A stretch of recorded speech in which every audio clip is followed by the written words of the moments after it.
Happy November, everyone, and welcome back to another episode of The Dark Room, where two blind cinephiles illuminate the sided. I'm Lee Pugsley. I'm Alex Howard. And this is a podcast hosted by two legally blind guys for film lovers of all abilities. And today, we're really excited about this episode as we celebrate the prolific Stephen King. We are going to review his 4 theatrical releases from this year, as well as highlighting some of our own favorite Stephen King films. And then we're going to have a little bit of industry talk about Warner Brothers and what's going on with them. So let's start here. The prolific Stephen King. He's had numerous adaptations. He's written 65 novels and over 200 short stories. And out of those, there has been 75 Stephen King adaptations, whether it's TV shows, miniseries, or feature films. Obviously, some of them have been remakes as well. But in light of the recent release of The Running Man, we thought it would be fun to just dive into the world of Stephen King, which I know, Alex, you're a very big fan of. And I'm not quite to the level that you are with Stephen King properties, but I know you probably have a lot of thoughts on Stephen King. So let's just start here. What is it about Stephen King books or movies or TV shows that resonates with you? So Stephen King, I've read about 4 of his books. I read Pet Sematary, Thinner, Salem's Lot, and The Running Man. So I think Stephen King does a really good job of developing his characters. I think, he spends a lot of time, which for better or for worse, he spends a lot of time developing the characters in the beginning before getting into the horror most of the time. I know Salem's Lot for me spent a little bit too much time doing that, but I think, in something like Pet Sematary, it really pays off when he does that. And I think in general, Stephen King has become a really big influence on Hollywood in general, but especially horror. He's created like Pennywise and all of these different iconic things like The Shining and Carrie, and just you can't think of horror without thinking of Stephen King. And I think he's also touched different things like The Shawshank Redemption, and we'll get into all of that too.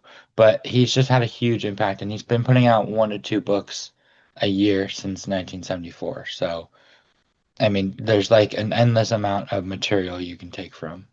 It's crazy how much he continues to put out and how many of his books and stories continue to be adapted.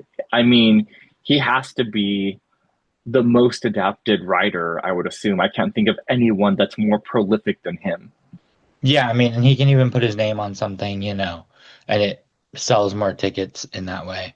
And I think his son also is selling things like Into the Tall Grass, and he's starting to write some stuff too. It'll be interesting to see how his son carries on the legacy of his father, which I'm sure will happen. And going back to something that you touched on earlier about Stephen King and horror, I guess you could call him the Shakespeare of horror, really, because you can't think about horror movies without thinking about Stephen King. And I think for that reason, that's probably why I'm not as familiar with his material, because when I was younger, I wasn't really allowed to watch horror movies. So it's only been within the last, I'd say, 15 years that I really took a deep dive into more of the horror world. So yeah, same for me. I kind of just got into horror the last 15 or 20 years as well. But I think when I got injured at work like 2022, and I couldn't really look at screens, and so I started reading, and so that's when I started reading a lot of Stephen King. So I've read like 3 or 4 books in the last 3 years. And one of the things that I think really hits with his audiences, whether it's in book, movie, or TV form, is the character development, like you had mentioned, that even though there's high concept worlds, these characters feel relatable. They feel like people that are living in your hometown or in a town that you've been to. They feel like average, everyday people. And I think that's really one of the draws for people, that when they read them, they can kind of put themselves into Stephen King stories, whether it's an adventure, whether it's some scary situation. All of those things seem to resonate with the audiences. I also like the fact that Stephen King deals with real issues as well, such as childhood trauma or isolation or friendship. So I think that those are timeless themes that have lasted through the generations and will continue to last, even though Stephen King may do it in a very heightened way. Yeah, and I think that's where the big cultural impact comes in, and the how you remain relevant and remain an icon is having those relatable themes, like you said, childhood trauma with it and all these other properties and friendship and have relating the horror back to real life and real issues and even like the Running Man with politics a little bit and which is crazy because the Running Man was written back in the 80s and it took place in 2025 and yet that story is still very relevant today. So yeah, having those themes relate back to modern issues is what really keeps Stephen King very relevant. I think another asset that Stephen King has is that he's very open to creatives adapting his material. And, some material has been adapted multiple times in various formats, whether it's spin off shows or it's just another remake of a classic Stephen King property. He's very open to giving those artists creative freedom to explore and to reinterpret the material the way that they want to. He's not so much trying to micromanage everything that goes into that. And so, if you're a studio or an independent filmmaker and you want to take a Stephen King property, it's nice to know that you have his stamp of approval to do something out of the ordinary with it. I think within reason. Um, Of I course. know the classic story with The Shining is that he hated Stanley Kubrick's The Shining, and that's why he made Stephen King's The Shining, which is not as highly regarded. But he very vocally was anti Stanley Kubrick's The Shining, and infamously, Stanley Kubrick put a car that was overturned and riddled with snow in his movie, and it was Stephen King's car, and it was basically saying, F you, I'm doing my own thing here. So I think The Shining is really the only example of things where, yeah, he was very anti that adaptation. That's a good point. And I'm always a fan of honoring the author's original integrity in any form. So if you are going to adapt a Stephen King property, I think you still need to stay true to what is this original story and how do we honor the author's original intent. I agree, but I also think The Shining is a masterpiece. I mean, I don't agree with Stephen King that I think that movie's amazing, but yeah. It's a balancing act for sure, and I agree that The Shining is one of Stephen King's best adaptations, whether he loves it or hates it. It stood the test of time, and it's so iconic now that what more is there to say about it? I mean, Yeah, and I think one of the other testaments to like Stephen King is he's had influence not just with his material, but like beyond like things that have been inspired by his material, like Stranger Things is heavily inspired by Stephen King. And just basically anything relating back to 80s horror is Stephen King. very true. And I'm sure if we were to even dive deeper, we would find so many other horror properties that were inspired by Stephen King. Yeah. The last point about it, I think it's crazy because, he's touched so many different genres of horror. I mean, genres in general. I mean, he just had his book Fairy Tale, which was more like fantasy. But like in terms of horror, I mean, he's done clowns, he's done, I mean, I guess you could say zombies-ish with Pet Cemetery. You could say, all of these different types of things, supernatural and just anything you can think of. I feel like he's touched that genre in terms of horror. Yeah, it's a very good point, and I'm glad that you brought that up. That within his material, it covers so many different characters, so many different subjects, and it does it in very creative ways. Which is a good segue into talking about the Stephen King adaptations that have come out this year. There have been four movies and two television adaptations, correct? Yes, that's correct. So let's go ahead and just touch on the movies. I haven't watched the TV shows, and I believe you haven't either, right? He had The Institute on MGM Plus, and he had Welcome to Derry, which I haven't seen either of them yet. Welcome to Derry is on my list, and I have not gotten to it. He's had four movies: The Running Man, The Long Walk, The Life of Chuck, and The Monkey. Which is crazy that he's had four adaptations this year alone within the film industry, and all of them had big studio releases. It wasn't a mini series or something that was just put on streaming. Yeah, I mean, two of them were independent. Independent. It's Neon. It's still like a studio, but it's not like one of the major studios. But I think the other crazy thing is only one of them is a remake.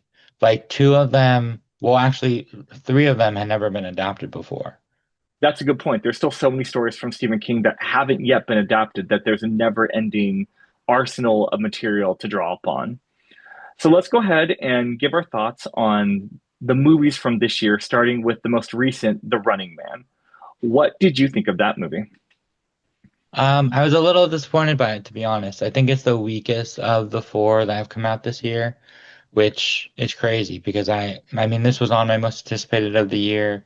I mean, it's Edgar Wright, it's Glenn Powell, it's Stephen King. So I was like, how can you go wrong? And this was the only one of the books. Well, that's not true. I have read The Monkey and I have read Life of Chuck, but those are short stories.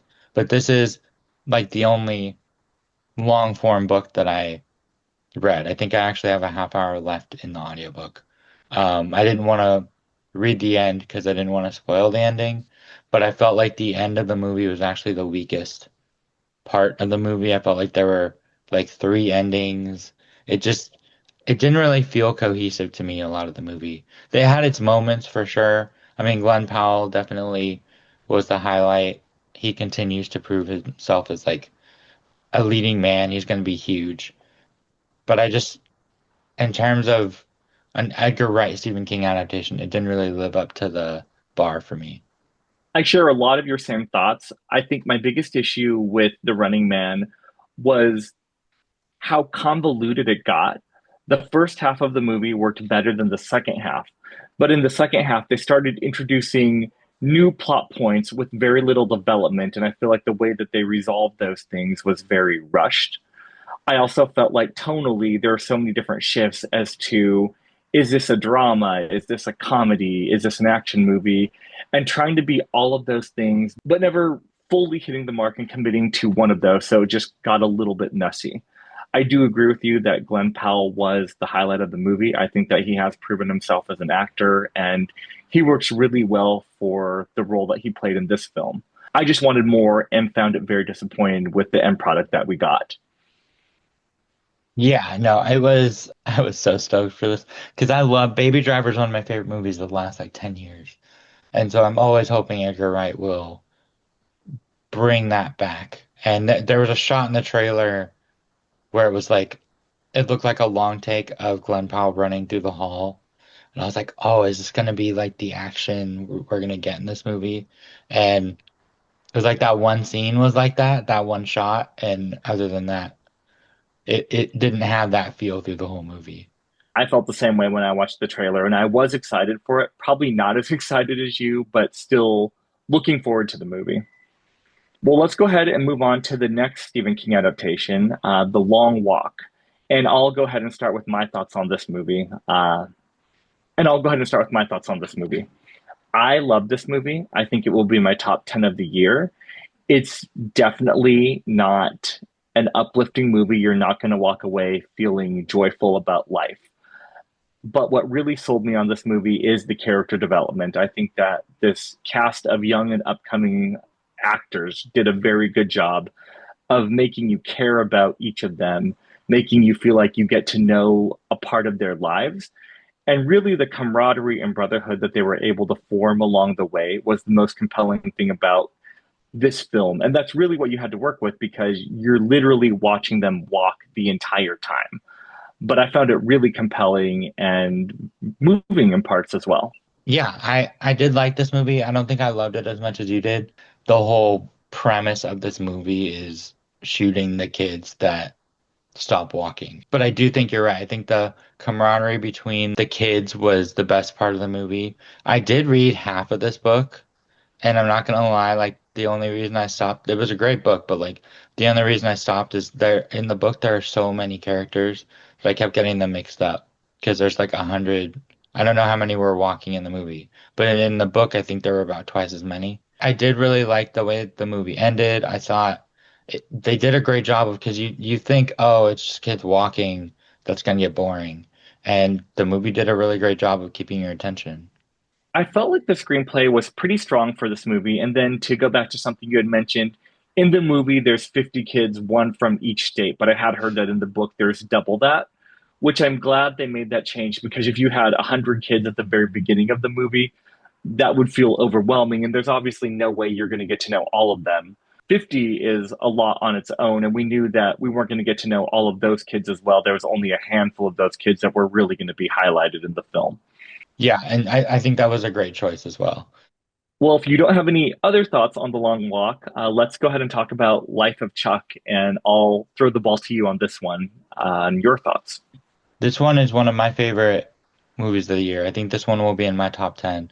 I absolutely love The Life of Chuck. I think it's in the upper tier of Stephen King adaptations, but beyond that, it kind of has that tone from like Shawshank, like Green Mile, like more of a retrospective on life rather than horror, which is usually not my choice when it comes to Stephen King, but I really, really love this movie. I thought they did a great job of adapting the short story. I saw it with a Q&A from Tom Hiddleston and Chiwetel Ejiofor, Mike Flanagan, who directed it. Mike Flanagan's one of my favorite filmmakers as well. And surprisingly, Mark Hamill was there too. He wasn't supposed to be there, but he came to the Q&A as well. That was really, really cool. And I think, especially knowing that it was Mike Flanagan behind it, who is one of the icons in horror. Right now, he's adapting Carrie into a miniseries for Amazon Prime Video, and he's also doing the Dark Tower series as well.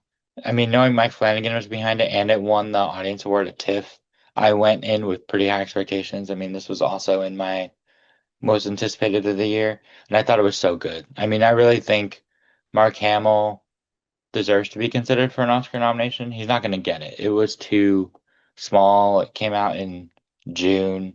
It was too early in the year to be considered for Oscars, but I think if we were to really look at it, I mean, it was the performance of Mark Hamill's career.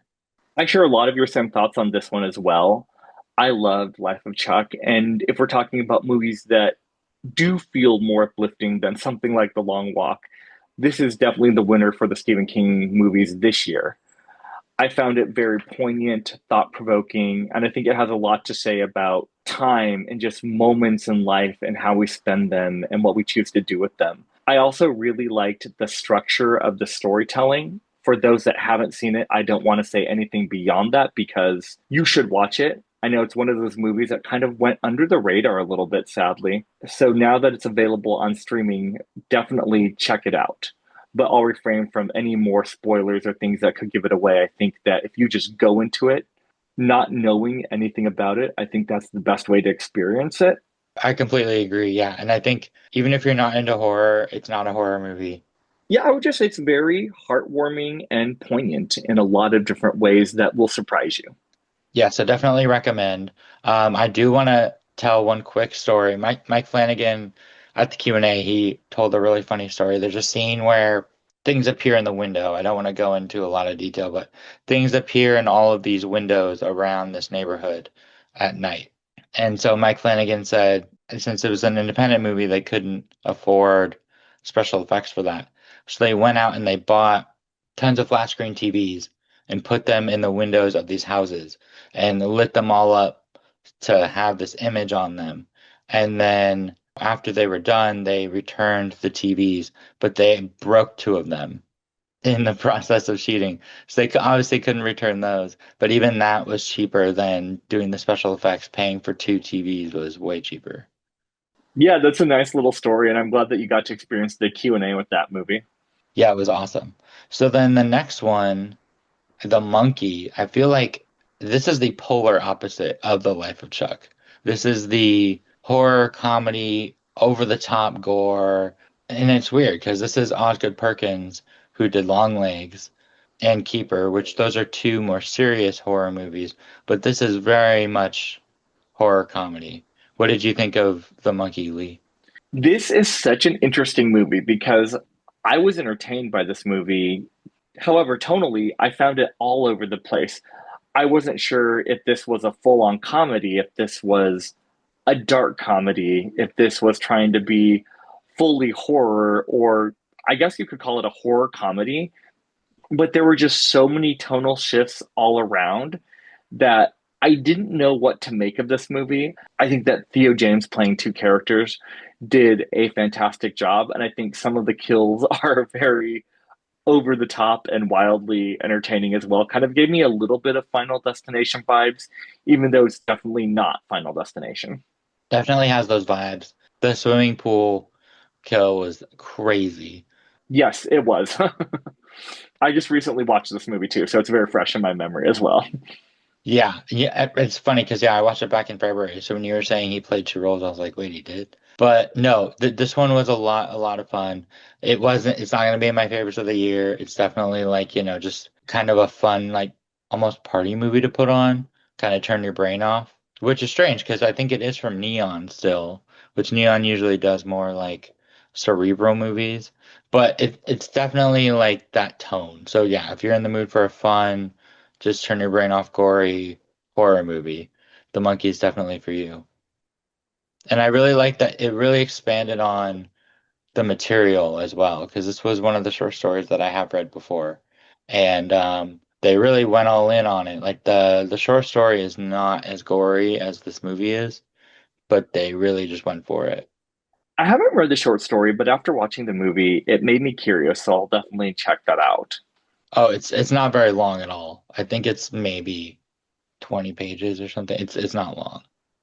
Cool. Yeah, I'll give it a read. And looking back at all of these Stephen King movies that we talked about, all of them have a very different tone. You take The Running Man, which is action, The Long Walk, which is drama, Life of Chuck, which is a coming of age, kind of heartwarming piece, and then The Monkey, which is more horror comedy.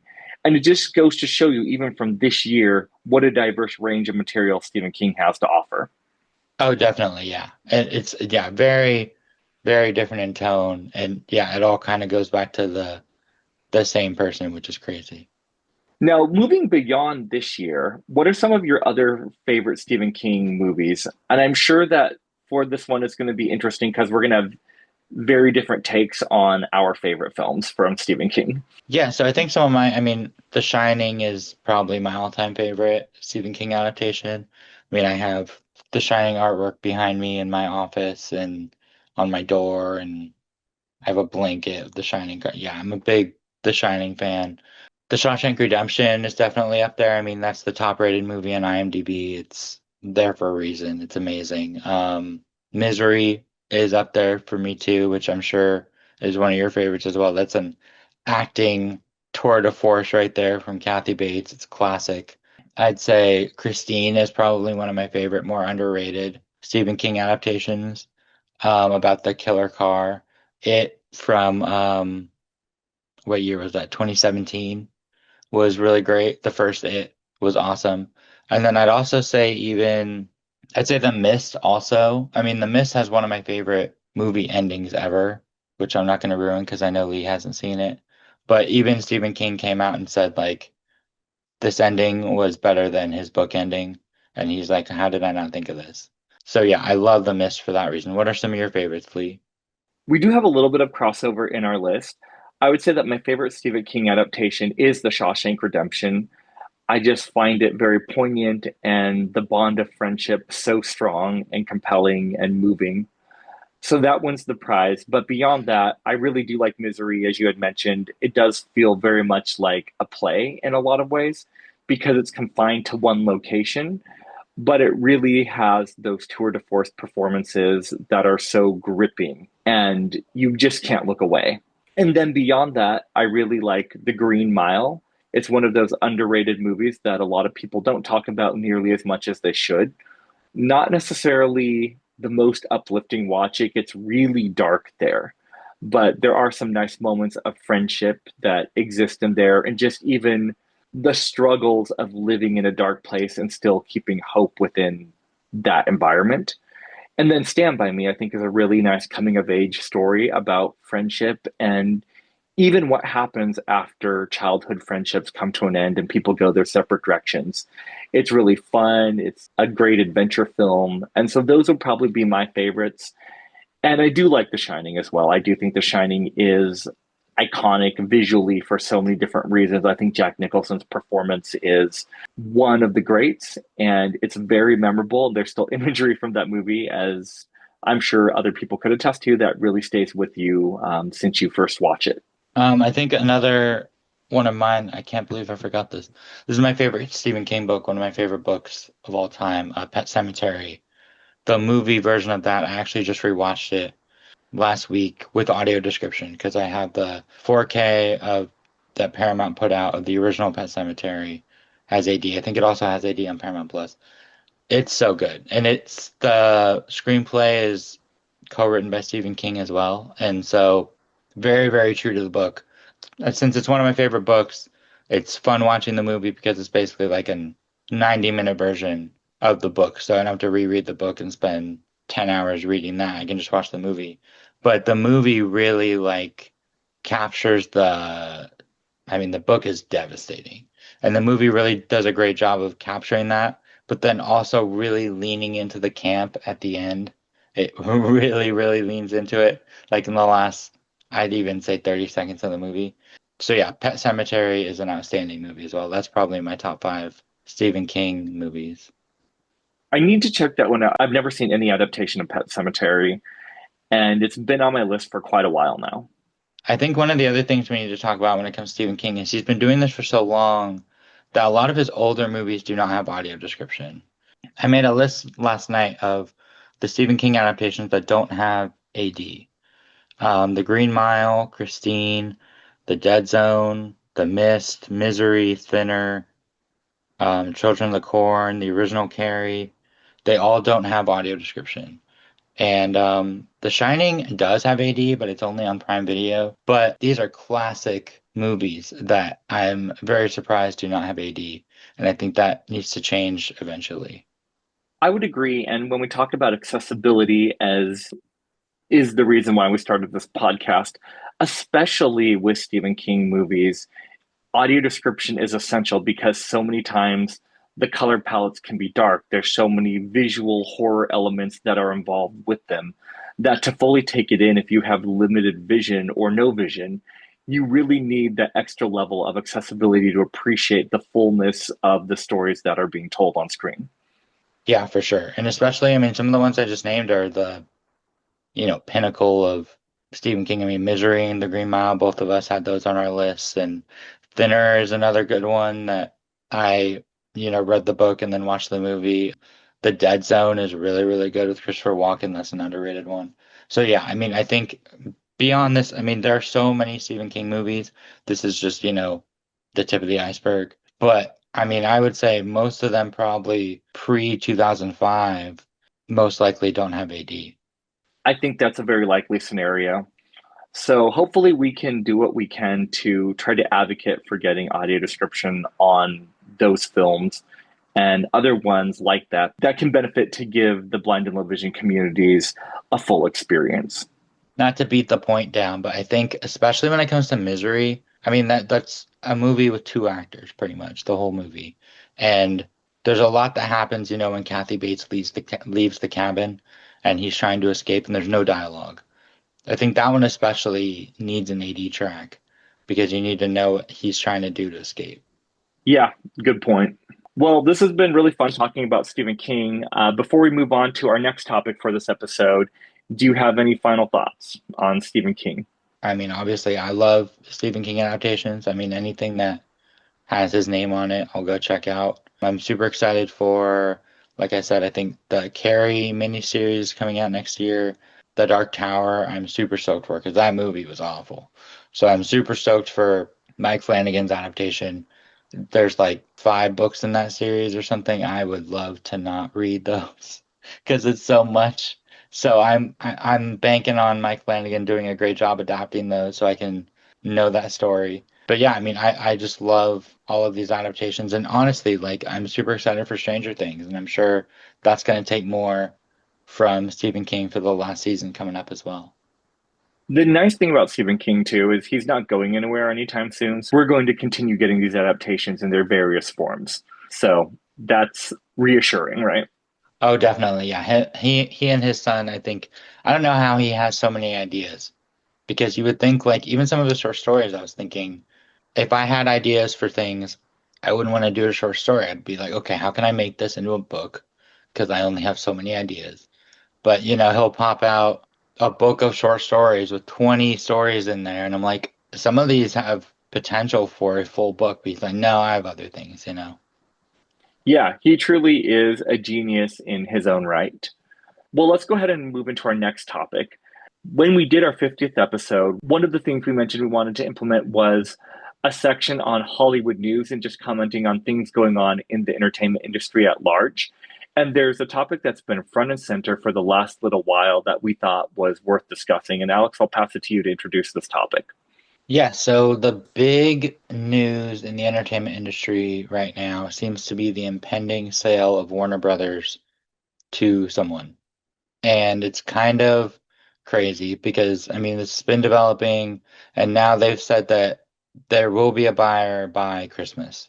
David Zaslav wants to have the paper signed and everything by Christmas so that they can have the next year fiscally all of that stuff settled, all the business stuff ready to go. So in the next month, we're gonna have Warner Brothers being owned by someone else. So we thought it'd be a good idea to kind of run down the prospective buyers, do the positives and negatives, but also from an accessibility perspective, how is this going to change things? Because there are certain companies that are better at accessibility than others. And so if one of those companies takes over Warner Brothers, how will that affect this landscape for us? And there have been companies that have already placed bids, such as Paramount. And I know that some other big studios are getting ready to place their bids as well. So let's just go ahead and run down the list and share thoughts on each of these studios or companies that could acquire Warner Brothers. Let's start first with Paramount. Do you have any thoughts on that acquisition being secured? So, I mean, okay, obviously the best case scenario will be Warner Brothers not to sell, which doesn't seem very likely right now.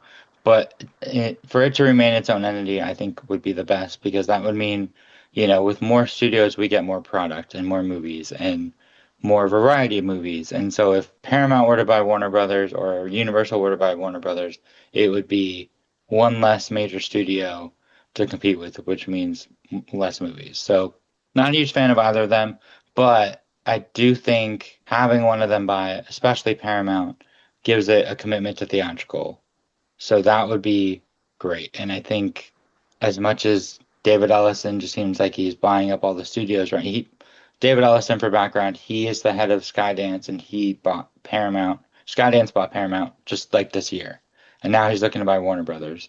And like he is a fan of the movies. And while I am anti Warner Brothers getting acquired, I do think Paramount would not be the worst thing in the world. And I think they actually also told David Zaslav, who's the head of Warner Brothers right now, that he would remain CEO if they bought Paramount. Correct. They did mention that. And I don't think that's necessarily a bad option if we have to choose one of these options. I will say, when it comes to NBC Universal, that's interesting because they already share certain properties like Harry Potter with Warner Brother for licensing. And I think if they were to acquire Warner Brothers, it kind of makes sense actually in some ways. But I think there would be a very interesting legal battle about licensing and ownership to what properties and merchandising and theme parks and all of that too. Yeah, I think in terms of Universal, it'd be really interesting because I mean, I can walk to Warner Brothers from my apartment, and actually, I'm going to be working there for the holidays. So that'll be weird because I'll be there whenever they announce who the buyer is. But I think Universal buying them is funny because they are literally down the street from Warner Brothers. And so it's almost like, are they going to make like a jet bridge, like from Warner Brothers to Universal? And then the other option Universal has if they buy Warner Brothers, not that anyone has mentioned this, it's just me thinking, they could extend the theme park out because right now, they're kind of infringing on where the sound stages are. They could expand the theme park and just use the sound stages across the street at Warner Brothers. It brings a lot of options for them in terms of parks, in terms of all of these different things. Now they have properties with that they could do for horror nights. Now they have Harry Potter. They don't need to, license that out anymore. So it gives Universal a lot of options. But I do think, from an accessibility point of view, Universal is the weaker one. They're getting better, but they're not the best at audio description. They're not great at putting things on Peacock with AD right away. Like the Peacock originals, they have it, but having the track travel, they're not great at. Um, they don't put AD on their 4K discs, which I know I'm in the minority on physical media, but I'm still kind of mad that they don't do that. I think Paramount is much better at accessibility than Universal. I would say, other than Disney, who's the best at accessibility, Paramount and Warner Brothers are pretty neck and neck in terms of describing their back catalog. So I do think if Paramount were to acquire Warner Brothers, the accessibility landscape would like stay the same. But I'd be afraid if Universal did that it would get a little worse. That makes a lot of sense, and I validate both of those points that I do think NBC Universal is a little behind the curve and Paramount has a slight edge up. They're not always perfect, but they do a little better. So there's one other studio that is considering making a bid for Warner Brothers, and it's Netflix. And I don't love this idea, but I do have to admit that they do a fantastic job of accessibility and ensuring that their movies and TV shows have audio description. That would be the advantage, I suppose, of Netflix acquiring Warner Brothers. But I really, really hate that idea because I don't know what would happen to the theatrical space for Warner Brothers properties in that case. I will admit, Netflix does a fantastic job at accessibility. They're so good. But I think them acquiring Warner Brothers honestly could be the worst thing for the industry, like not ever, but in a long time. I think that would be awful. I think because Netflix, I feel like they just make content. Like they make, I'd say 10% of their movie put out over, during the year is like quality, good. They have their Oscar baiting movies, but all the other movies are just kind of like content. They kind of go through almost like a filter of what do people want to see. I'd be so afraid that they wouldn't go like okay, if Netflix were to buy Warner Brothers and say, okay, we're gonna keep with their theatrical and just after they're in theaters, they cycle on Netflix, that'd be great.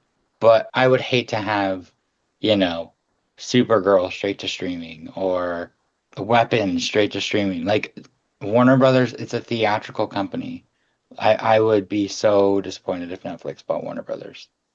Yeah, that's the studio that I'm least favorable of acquiring Warner Brothers, even if they say to, like, we're going to promote theatrical experiences more. It's going to be hard to trust that fully, seeing how they've handled theatrical windows for their own properties. And then it will be interesting because are they just going to merge the HBO Max app into Netflix as well, or will they still be two separate apps? And those are things that are unknown right now. So we'll just wait and see on that. Yeah, and I don't know if you heard that like K-pop Demon Hunters is not eligible for BAFTAs because any straight to streaming doesn't qualify. And they said, no, we had theatrical. And they said, no, but you had theatrical after you were already on streaming. So it doesn't count. So yeah, I mean, Netflix is kind of learning their lesson, but like also not really because it seems like Wake Up Dead Man isn't getting, I mean, it's getting a theatrical, but not as wide as the second one did. I don't think Wake Up Dead Man is playing at AMC. So, they still have trouble. They don't have a great relationship with AMC, which is the biggest theater company in the world. So, we'll see what happens. Now, what are your thoughts on Amazon Prime or Apple acquiring Warner Brothers? So, I think Apple of the three streamers would be my most favorable. Even I would rather Apple even than NBC Universal because I think Apple is committed to theatrical. They partnered with WB already for F1. So I think they do have a good relationship with them. And it's just like, Apple has that shine, that like, the prestige, I guess you could say. Like when they put out a movie, it's something to look at. I mean, Netflix puts out a lot of movies every year. So, it's kind of like, oh, it's another Netflix movie. But Apple doesn't put out that many. And so I feel like if they were to acquire Warner Brothers, it could be a really good move. I would agree. They would actually be my number one choice, I think, for a buyer. I think that Apple does a great job of prioritizing accessibility as well. You look at all of their products, they're very accessible, they're constantly making improvements, but all of their content on their Apple TV Plus platform is also accessible and has audio description. And I appreciate their commitment to ensuring that accessibility is done for everything that they do. And then to your point too, that anytime Apple puts out a TV show or a movie, even though it may not be a movie or TV show that's for me personally, they have a commitment to high quality content, and they also have the budgets to get that content made and to not compromise on it. Yeah, I totally agree about the accessibility too. I didn't even think about that. Apple is very, very accessible. And I think, honestly, and this is me speculating, but if they were to acquire the Warner Brothers library, I could totally see them going back and describing their back catalog, which would be so great. I think Paramount would still be my first choice just because while I have confidence Apple would go theatrical, The Gorge didn't go theatrical this year. They do have their certain things go straight to streaming, but I would hope that if Apple were to acquire Warner Brothers, they would go theatrical. In terms of Amazon Prime, they also have a commitment to theaters. I mean, next year they have Project Hail Mary, they have Crime 101, they have Masters of the Universe. They have tons of theatrical coming out next year. But while they do describe a lot of it is also TTS, which for those who don't know, that's text to speech. And they don't do a good job with their audio description, even though they do it a lot. And so I'm not a huge fan of the idea. Also, they just bought MGM. So what, they'd have MGM and Warner Brothers? That's kind of a lot. That is, and my fear would be that the Warner Brothers movies could just get lost in the shuffle. Yeah, and I mean, they also do those, straight to streaming schlock. What did they just have? Playdate with Kevin James and the guy who plays Reacher. It was like a action comedy movie. And they had, oh God, they had that War of the Worlds movie this year too with Ice Right. Cube. So yeah, I mean, they do a lot of the streaming schlock as well, which is like, okay, why are we even spending money on this? Like, I don't know. I guess someone must be watching it. But yeah, I think my top choices would be Apple or Paramount. I would agree with that. And Apple would be my first choice. Paramount would be my second choice. So it'll be really intriguing to see how this all plays out. There's still so many unknowns, no certainty on anything in that regard, other than there will be a buyer by the end of the year. Yeah, and I'm sure we will update you guys. I mean, Lee and I are entrenched in entertainment news, so if you don't hear about it as much as we do, we will definitely keep you guys updated. And let us know what you think about who should buy Warner Brothers. Let us know your favorite Stephen King adaptations, all that stuff. You can email us your thoughts. Our email is darkroomfilmcast@gmail.com. That is darkroomfilmcast@gmail.com. And you can also follow us on Instagram at Darkroom Filmcast, and you can subscribe to our YouTube channel also at Darkroom Filmcast. And we'd also like to thank BlindCan for helping out with editing and All Senses Go for making captions on this episode possible. And we want to thank you guys for listening, and we'll see you back here next time on The Dark Room. Take care, guys.